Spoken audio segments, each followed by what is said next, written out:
Hey guys, Jonathan here. I just want to give you guys a quick little update on some of the corn snake eggs that we had hatching. This was clutch number 1. It was a butter corn to a snow corn. I had some people asking me to do an update on this clutch once it hatched. This is what we produced. At first these things hatched out, they were looking kind of like creamsicles because they were really orange. So we get the camera to focus here. But a couple hours after they hatched out the egg, they actually started going to a red color. So my guess is they're just normal albinos. This one here, let's see if we can see it. It may not be showing up on the camera, but it's got an orange tint to it. They haven't shed, they actually just hatched. So we won't really know what the colors are going to be until after they shed. So yeah, this is what we produced. I was kind of expecting something a little different. This was my first time breeding a snow to a butter, so I really wasn't sure what the babies were going to come out being. This was a clutch of 17 eggs. We did have one go bad, so we've got 16 babies. And what I'm going to do now is I'm going to take these guys and I'm going to set them up in one of these little sandwich containers. Paper towel, half a paper towel roll, and then I'll put a little water dish in here. I'll do that after I've gotten everybody set up in their individual little cages.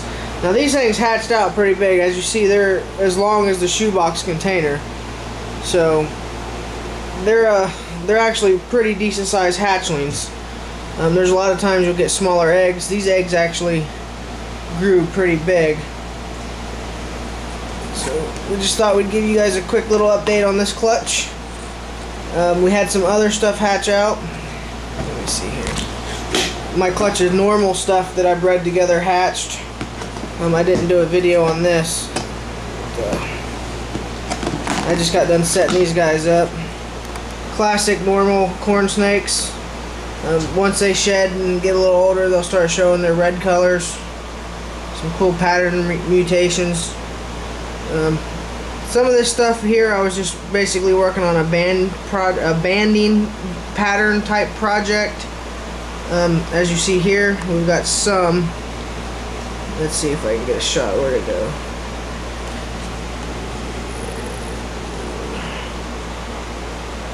Some of these hatchlings I produce actually have the saddles that band all the way down around the snake.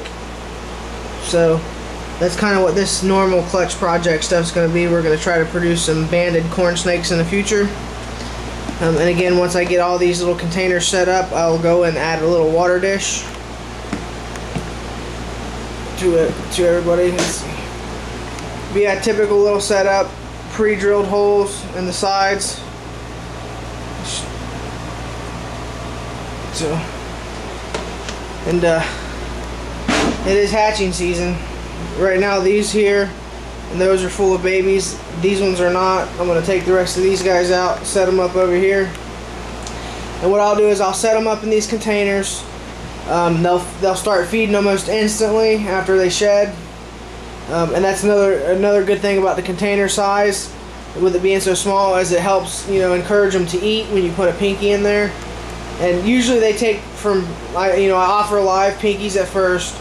Usually within the first week or two, after about the 3rd feeding, they'll go right to eating frozen thawed. I've never really had a problem getting them to switch to frozen thawed. I've actually had some right out of shed eat frozen thawed. Never had a live one in their life. But the stubborn feeders, I'll actually give live pinkies. And then after a couple weeks of being in these containers and they get on a regular feeding schedule, then we'll move them over to the Vision baby rack, which the tubs are a lot bigger there. So I usually wait till they get a little more size on them to put them in there. Everybody's kept individually, as you see, one snake per container. I don't multiple house snakes here because I keep records on their feeding and all that good stuff. So we'll have some of these animals available at the next reptile show. We got a lot more eggs hatching within the next couple weeks. Actually the next month or two, all the way into August, is going to be like every other week. We're going to have a clutch of eggs hatching. I'll try to do as many videos as I can to update you guys on the different clutches. I have some pet project stuff that I'm working on. a few different mutations of snakes. So I can't really wait to see what these babies look like. And if you like this video, give me a thumbs up, and if you're not subscribed, please subscribe. And then again, thanks for watching.